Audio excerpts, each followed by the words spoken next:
दोस्तों, सऊदी अरब भारत के लिए तेल की कीमतों में ऐसा बदलाव करने जा रहा है जो पिछले 20 सालों में देखने को नहीं मिला, और इसका सीधा फायदा भारत के तेल बिल पर पड़ सकता है। आखिर सऊदी अरब ने ऐसा क्या बदल दिया, भारत को कितना फायदा होने वाला है, और क्या इससे आने वाले समय में पेट्रोल डीजल की कीमतों पर भी कोई असर पड़ सकता है, इसकी पूरी जानकारी आपको देंगे। लेकिन इसी बीच भारत ने अमेरिका में भी एक बेहद दिलचस्प कदम उठाया है। भारत सरकार ने डोनाल्ड ट्रंप के सबसे करीबी राजनीतिक रणनीतिकारों में गिने जाने वाले एक बड़े नाम के साथ अपना कॉन्ट्रैक्ट रिन्यू कर दिया है। अब सवाल है, भारत को इस समय इसकी जरूरत क्यों पड़ी, और ट्रंप प्रशासन के साथ रिश्तों में इस फैसले का क्या फायदा हो सकता है, इसको भी समझेंगे। उधर निज्जर केस एक बार फिर चर्चा में लौट आया है, और इस बार जो नई जानकारी सामने आई है उसने पूरे मामले पर दोबारा सवाल खड़े कर दिए हैं। आखिर अब ऐसा क्या हुआ है, इसका भी पूरा मामला बताएंगे। और मिडिल ईस्ट में एक तरफ सीज फायर को लेकर बातचीत चल रही है, तो दूसरी तरफ अमेरिका ने ईरान के खिलाफ नया एक्शन ले लिया है। दिलचस्प बात यह है कि इस कार्रवाई में भारत का नाम भी जुड़ता दिखाई दे रहा है।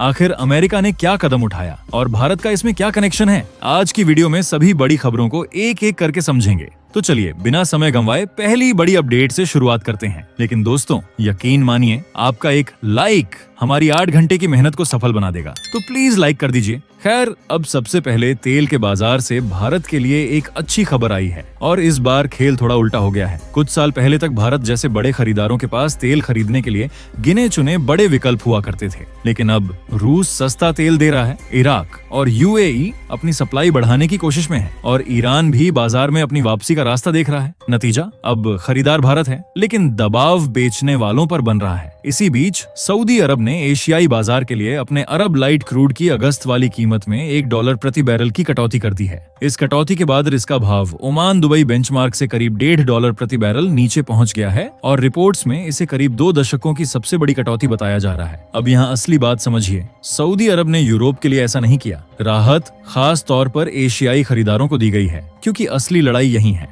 भारत, चीन, जापान और दक्षिण कोरिया ये ऐसे ग्राहक हैं जो बहुत बड़ी मात्रा में और लगातार तेल खरीदते हैं। सऊदी अरब इन्हें किसी भी हालत में अपने हाथ से निकलने नहीं देना चाहता। भारत का ही उदाहरण ले लीजिए, रूस से डिस्काउंट मिला तो भारतीय रिफाइनरीज ने वहां से खरीद बढ़ा दी। कल अगर किसी दूसरे सप्लायर से बेहतर डील मिलती है तो भारत के पास वहां जाने का भी विकल्प है। यानी अब सिर्फ भारत को तेल की जरूरत नहीं है, तेल बेचने वाले देशों को भी भारत जैसे बड़े ग्राहक की जरूरत है, और सऊदी अरब का यह प्राइस कट इसी बदलती ताकत का एक उदाहरण है। अब भारत के फायदे पर आइए। हम अपनी जरूरत का बहुत बड़ा हिस्सा विदेश से खरीदते हैं, इसलिए $1 प्रति बैरल सुनने में भले ही छोटी रकम लगे, लेकिन जब खरीद लाखों बैरल की हो तो हिसाब बड़ा हो जाता है। रिफाइनरीज की खरीद लागत नीचे आती है, तेल कंपनियों को बेहतर मार्जिन मिल सकता है, और अगर कम कीमतों का दौर लंबे समय तक चला तो देश के इंपोर्ट बिल को भी राहत मिल सकती है। रुपए के लिए भी यह अच्छी स्थिति होती है, क्योंकि तेल खरीदने के लिए भारत को बड़ी मात्रा में डॉलर खर्च करने पड़ते हैं। अब रही बात पेट्रोल और डीजल की, तो यहाँ सीधा ये कहना कि कल से दाम कम हो जाएंगे गलत होगा। लेकिन अगर अंतर्राष्ट्रीय बाजार में तेल सस्ता रहता है और भारत को ऊपर से बेहतर डिस्काउंट भी मिलता है, तो सरकार और तेल कंपनियों के पास राहत देने की जगह जरूर बढ़ती है। इस पूरी खबर में मेरे हिसाब से सबसे महत्वपूर्ण बात यही है, सऊदी अरब तेल सस्ता करके भारत पर कोई एहसान नहीं कर रहा। बाजार में मुकाबला बढ़ चुका है, भारत के पास विकल्प बढ़ चुके हैं, और अब हर बड़ा सप्लायर चाहता है कि दुनिया के सबसे बड़े तेल खरीदारों में शामिल भारत उसके हाथ से ना निकले। यानी इस बार फायदा सिर्फ सस्ता तेल मिलने का नहीं है, फायदा इस बात का भी है कि तेल के बाजार में भारत की मोल भाव करने की ताकत पहले से कहीं ज्यादा मजबूत हुई है। अब कनाडा, अमेरिका और यूरोप में एक साथ बड़ा क्रैकडाउन हुआ है। 50 से ज्यादा जगहों पर छापे पड़े हैं, 24 लोग गिरफ्तार किए गए हैं, ड्रग्स, कैश और हथियार बरामद होने की खबर है। लेकिन इस पूरे ऑपरेशन में 2 बातें सबसे ज्यादा ध्यान खींच रही हैं। पहली, कार्रवाई के दौरान भारतीय एजेंसियों ने भी जांच में सहयोग किया है, और दूसरी, इसी ऑपरेशन के तार अब एक बार फिर हरदीप सिंह निज्जर की हत्या वाले मामले से जोड़कर देखे जा रहे हैं। पूरा मामला समझिए। रिपोर्ट्स के मुताबिक कनाडा, अमेरिका और यूरोपियन यूनियन की एजेंसियों ने मिलकर एक बड़ा ऑपरेशन चलाया है, जिसे ऑपरेशन हार्डबॉल बताया जा रहा है। निशाने पर 3 ऐसे क्रिमिनल नेटवर्क थे जिनकी गतिविधियां एक देश तक सीमित नहीं थीं, यानी लोग कहीं और बैठे हैं। ड्रग्स का नेटवर्क किसी दूसरे देश में चल रहा है, वसूली कहीं और हो रही है, और आदेश किसी तीसरी जगह से आने के आरोप हैं। इसी कार्रवाई में लॉरेंस बिश्नोई गैंग से जुड़े होने के शक में भी कई लोगों पर हाथ डाला गया है, और मामला सिर्फ गैंग से जुड़े होने के आरोप तक सीमित नहीं है। गिरफ्तार लोगों पर अपहरण, जबरन वसूली, हथियारों की चोरी, ड्रग तस्करी और हत्या जैसे गंभीर आरोप लगाए गए हैं। रिपोर्ट्स के मुताबिक इस कार्रवाई के दौरान कोकीन और हेरोइन के साथ बड़ी मात्रा में कैश और कई हथियार भी बरामद किए गए हैं। सबसे ज्यादा गिरफ्तारियां अमेरिका में होने की बात सामने आ रही है और यहीं से मामला निज्जर केस की तरफ मुड़ता है। अमेरिकी जांच एजेंसियां इस बात की भी जांच कर रही हैं कि इन क्रिमिनल नेटवर्क्स में से किसी का कनेक्शन हरदीप सिंह निज्जर की हत्या से था या नहीं। लॉरेंस बिश्नोई और गोल्डी बराड के नाम की भी चर्चा हो रही है और गोल्डी बराड को लेकर अमेरिका में इनाम घोषित किए जाने की खबर सामने आई है। लेकिन यहाँ भारत वाला हिस्सा काफी दिलचस्प है।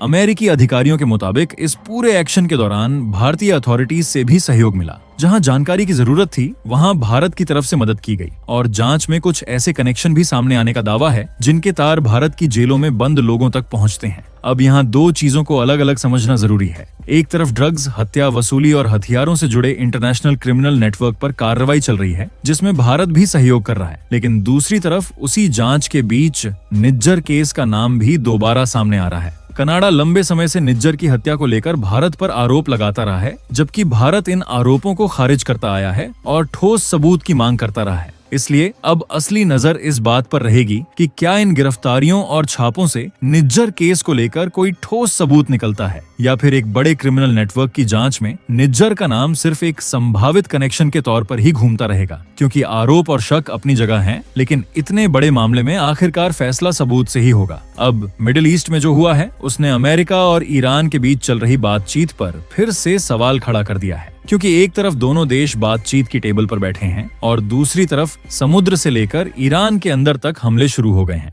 इस पूरे मामले में भारत का भी सीधा कनेक्शन है। दरअसल हॉर्मुज के रास्ते से गुजर रहे 3 कमर्शियल जहाजों पर ड्रोन और प्रोजेक्टाइल से हमले की खबर सामने आई और इनमें से एक टैंकर भारत की तरफ आ रहा था। बताया जा रहा है कि ये जहाज कतर और सऊदी अरब से जुड़े थे। अब ईरान की आपत्ति इनके रास्ते को लेकर बताई जा रही है। तेहरान चाहता है कि हॉर्मुज से गुजरने वाले जहाज उसके बताए रास्ते का इस्तेमाल करें, 48 घंटे पहले रजिस्ट्रेशन कराएं और ओमान के तट के पास वाले रूट से निकलने की कोशिश न करें। लेकिन जिन जहाजों ने इस रास्ते का इस्तेमाल किया उन पर हमले की खबर सामने आ गई और हैरानी की बात यह है कि कतर से जुड़े जहाज को भी निशाना बनाए जाने की बात कही जा रही है, जबकि कतर खुद अमेरिका और ईरान के बीच बातचीत कराने में लगा हुआ है। इसके बाद अमेरिका ने जवाब देने में ज्यादा समय नहीं लगाया। रिपोर्ट्स के मुताबिक यूएस सेंट्रल कमांड ने दक्षिणी ईरान के कई महत्वपूर्ण इलाकों पर हमले शुरू कर दिए। बंदर अब्बास के आसपास का इलाका, कैशम आइलैंड, खार्ग आइलैंड और सिरिक जैसे क्षेत्रों में अलग अलग सैन्य ठिकानों को निशाना बनाए जाने की खबर है।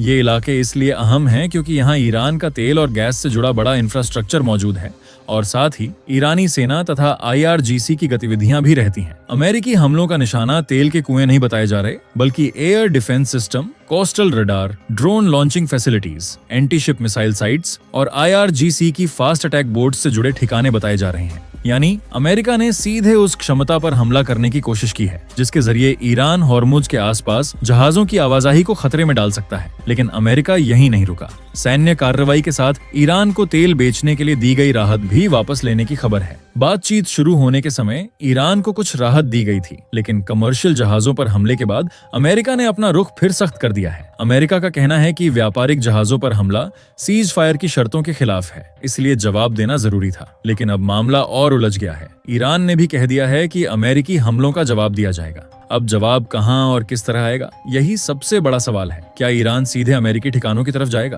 क्या मिडिल ईस्ट के दूसरे देशों पर दबाव बनाया जाएगा? या फिर हॉर्मुज में जहाजों की आवाजाही एक बार फिर गंभीर संकट में फंस सकती है? भारत के लिए भी यह स्थिति बेहद महत्वपूर्ण है, क्योंकि भारत की बड़ी मात्रा में ऊर्जा सप्लाई इसी पूरे समुद्री क्षेत्र से होकर आती है। अगर जहाजों पर हमले बढ़ते हैं, रूट असुरक्षित होता है या हॉर्मुज में आवाजाही दोबारा प्रभावित होती है, तो इसका असर सिर्फ मिडिल ईस्ट तक सीमित नहीं रहेगा। तेल की कीमत, शिपिंग कॉस्ट, इंश्योरेंस, हर चीज पर दबाव बढ़ सकता है। और अब सबसे बड़ा सवाल यही है, जब बातचीत के बीच ही दोनों तरफ से इस तरह की कार्रवाई हो रही है, तो क्या अमेरिका और ईरान की यह बातचीत किसी समझौते तक पहुंच पाएगी? या फिर कुछ दिनों बाद दुनिया को पता चलेगा कि बातचीत सिर्फ एक छोटा सा ब्रेक थी और असली टकराव अभी खत्म ही नहीं हुआ था? आपको क्या लगता है, अमेरिका और ईरान की बातचीत सफल होगी या आखिर में यह भी टूट जाएगी? कमेंट में अपनी राय जरूर बताइए।